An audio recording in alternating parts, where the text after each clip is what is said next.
Good morning friends, मैं इंद्रजीत आज आप सबके लिए कृषि संबंधित एमसीक्यू क्वेश्चन लेकर आया हूं जो कि आपके एग्जाम के लिए बेहद इंपॉर्टेंट है। चलिए देखते हैं फर्स्ट क्वेश्चन स्क्रीन पर। पहला क्वेश्चन है, निम्नलिखित युग्मों पर विचार कीजिए। एक, चावल कार्बोहाइड्रेट, मूंग प्रोटीन, मूंगफली वसा।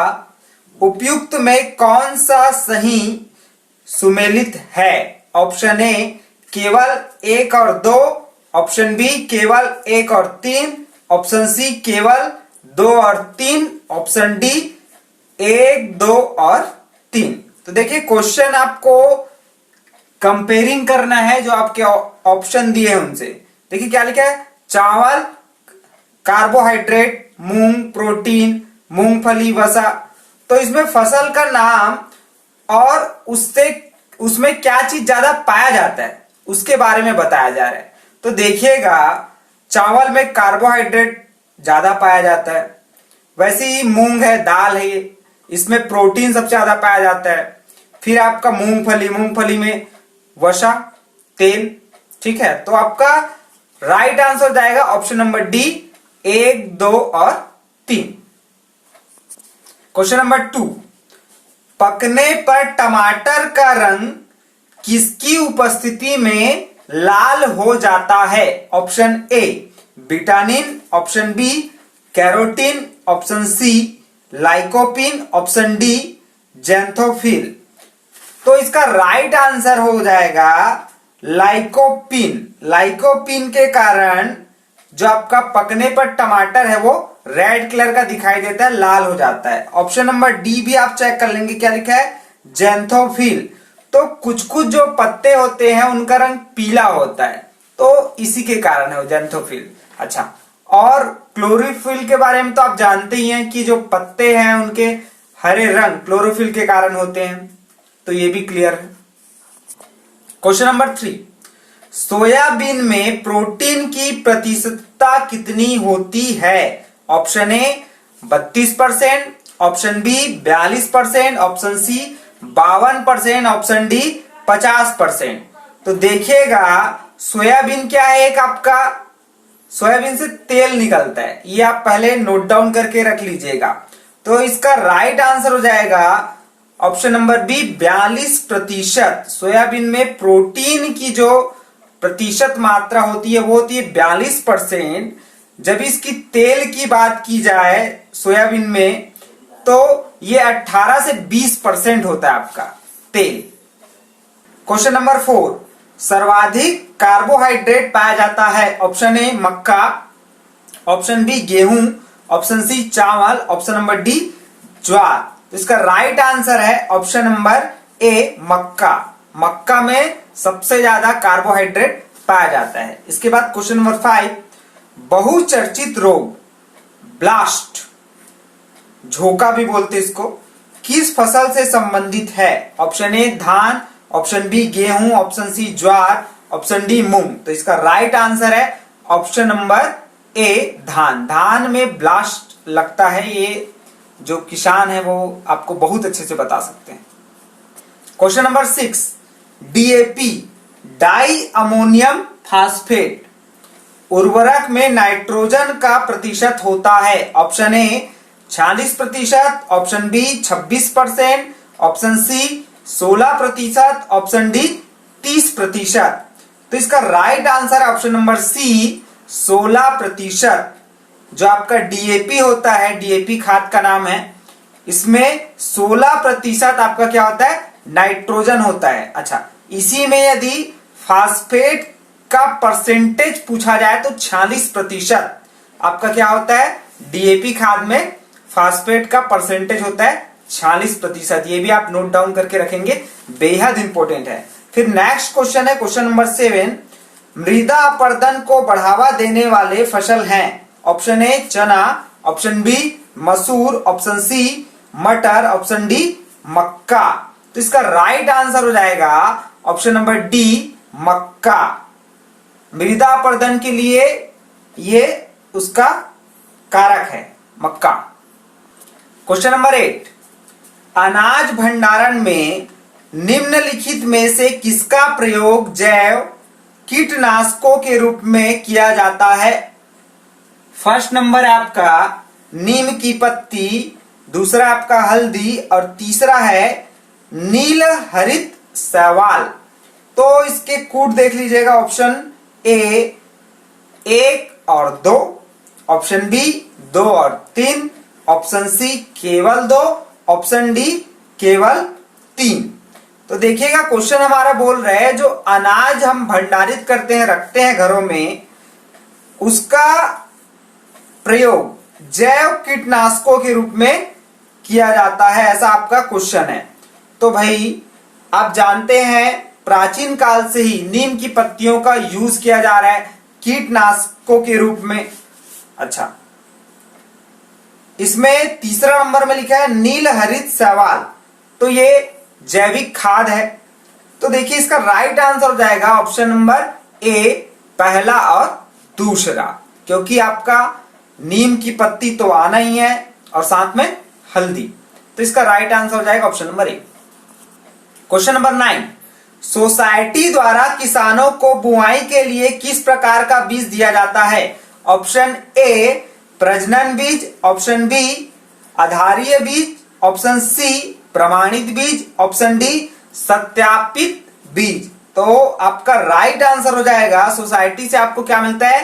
प्रमाणित बीज। Option number C is right answer. फिर नेक्स्ट क्वेश्चन है क्वेश्चन नंबर 10, किस रोग को गेहूं का कैंसर कहते हैं? Option A blast, option B Karnal bunt, option C halo spot, option D टुंडू रोग।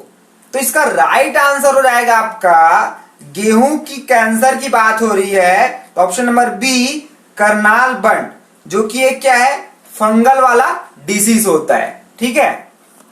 क्वेश्चन नंबर 11, जैविक उत्पादों का सबसे बड़ा उत्पादक व निर्यातक राज्य है? Option A Maharashtra, option B Chhattisgarh, option C Assam, option D Sikkim. तो देखिए इसमें क्या बोला है? जैविक उत्पाद। देखिए जैविक उत्पाद बोला है तो ऐसा उत्पाद जिसमें कोई भी केमिकल, फर्टिलाइजर, रासायनिक कीटनाशक का उपयोग नहीं किया जाता। इसके स्थान पर सड़ा गला या केचुआ खाद या हम बोल सकते हैं गोबर खाद, इन सब का जो उत्पाद बनाते हैं उनको बोलते हैं जैविक खाद। तो इसका राइट आंसर हो जाएगा option number D Sikkim. Sikkim पूरी दुनिया का व भारत का प्रथम पूर्ण जैविक राज्य है। पूरी दुनिया व भारत का प्रथम पूर्ण जैविक राज्य, ये लाइन याद रखिएगा आप। यहां सिर्फ जैविक खाद का ही प्रयोग होता है। ठीक है। क्वेश्चन नंबर 12, तंबाकू उत्पादन में भारत का कौन सा स्थान है? ऑप्शन ए पहला, ऑप्शन बी दूसरा, ऑप्शन सी तीसरा, ऑप्शन डी चौथा। तो इसका राइट आंसर है तंबाकू उत्पादन में भारत का जो स्थान है वह थर्ड स्थान है, तीसरा स्थान है। तो पहला स्थान किसका है? तो है चीन का। अच्छा, तंबाकू उत्पादन और तंबाकू उपभोग, उपभोग मतलब खाने में, सबसे पहला नंबर में है चीन। ठीक है।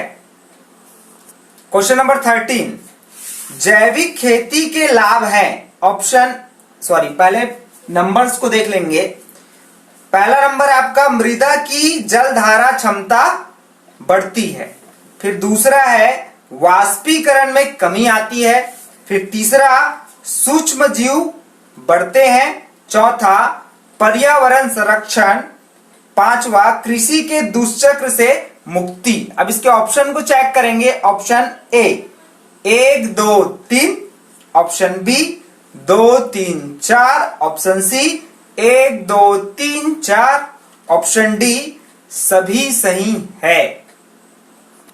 देखिए पहला नंबर में क्या लिखा हुआ है आपका, मृदा की जलधारा क्षमता बढ़ती है, तो जैविक खेती के लाभ ही तो हुए ना। फिर दूसरा लिखा हुआ है वाष्पीकरण में कमी आती है, तो अच्छी बात है। फिर तीसरा आपका सूक्ष्म जीव बढ़ते हैं, तो सूक्ष्म जीव बढ़ेंगे क्योंकि जैविक खेती हो रही, मतलब क्या हो रहा है, रसायन का बिल्कुल कोई यूज नहीं हो रहा है। सारे हमारे क्या हो रहे हैं, जो खाद है वो जैविक खाद है, तो इसमें सूक्ष्म जो जीव रहेंगे वो बढ़ेंगे ही, सिंपल सी बात है।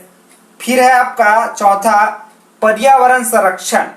तो भाई पर्यावरण का भी संरक्षण होगा, क्योंकि कोई भी केमिकल तो अपन यूज कर ही नहीं रहे हैं जो कि पर्यावरण को, एनवायरनमेंट को हमारा इफेक्ट करेगा, तो ये भी हमारा ठीक ही है। फिर इसमें पांचवा नंबर है कृषि के दुष्चक्र से मुक्ति।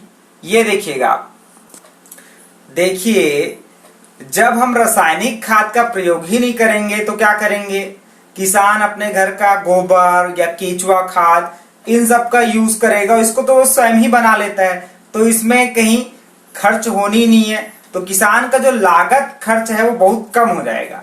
और लागत खर्च कम हो जाएगा तो उसको किसी के पास से ऋण लेना नहीं पड़ेगा।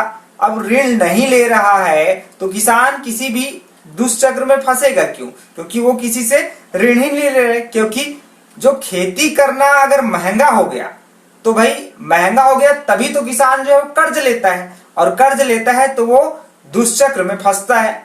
तो जैविक खेती करेंगे तो कर्ज लेने की तो आवश्यकता ही नहीं पड़ेगी।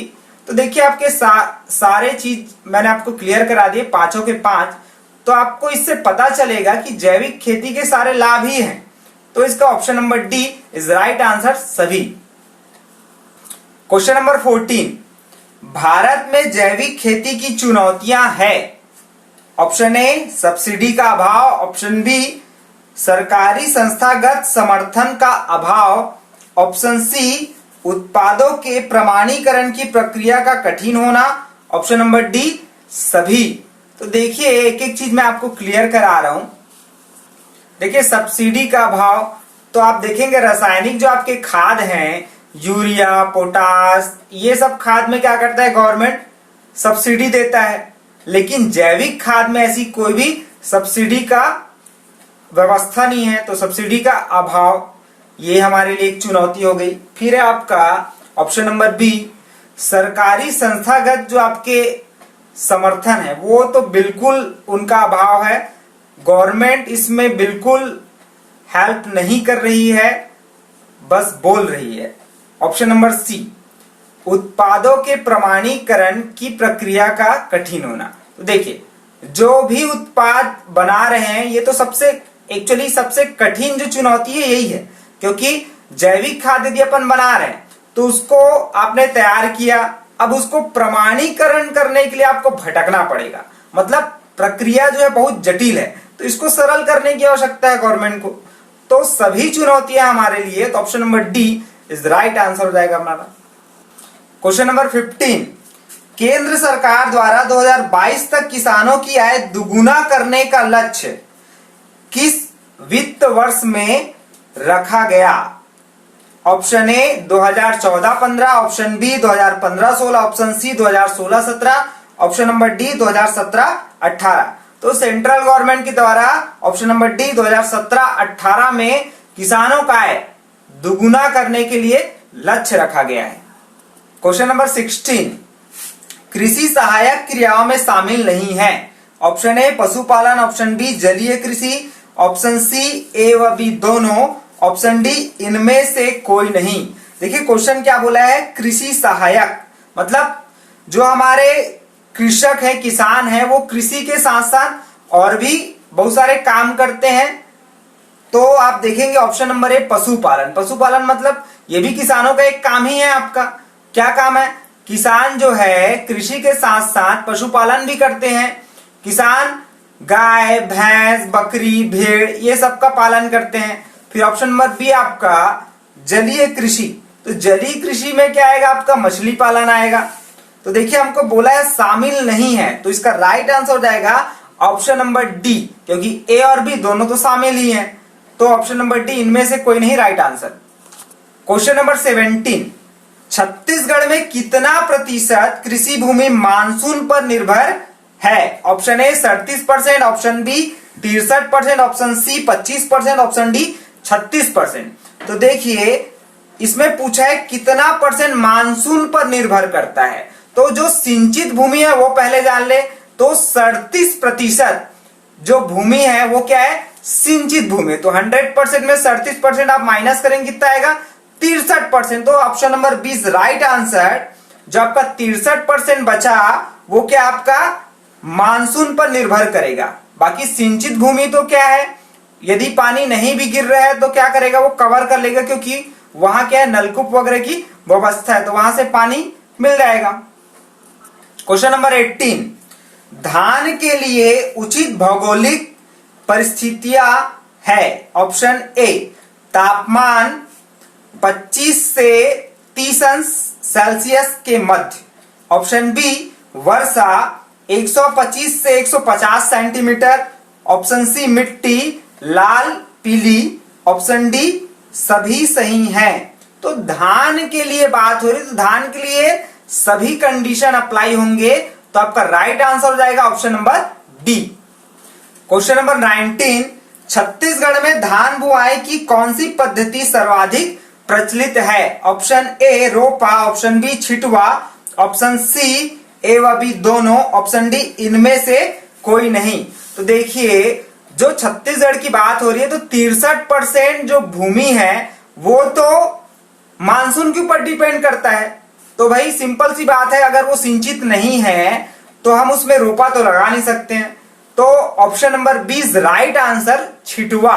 क्योंकि रोपा के लिए क्या करना पड़ेगा, रोपा लगाना है तो पानी की आवश्यकता है, तो सिंचित होना चाहिए भूमि। तो option number B is right answer. Last question है आपका, छत्तीसगढ़ में सर्वाधिक क्षेत्र में बोई जाने वाली दलहन फसल है। ऑप्शन ए, चना। ऑप्शन बी, मटर। ऑप्शन सी, मूंग। ऑप्शन डी, लाखड़ी। तो देखिएगा, दलहन फसल मतलब जिसका दाल निकलेगा, तो ये हो जाएगा आपका ऑप्शन नंबर ए, चना इज राइट आंसर। तो सारे इंपॉर्टेंट क्वेश्चन मैंने आपको करा दिए हैं, और यदि आपने मेरा चैनल सब्सक्राइब नहीं किया है तो सब्सक्राइब कर ले, बेल आइकन प्रेस कर ले। वीडियो अच्छा लगे तो लाइक करें, सारे बच्चों तक शेयर करें। Thank you very much.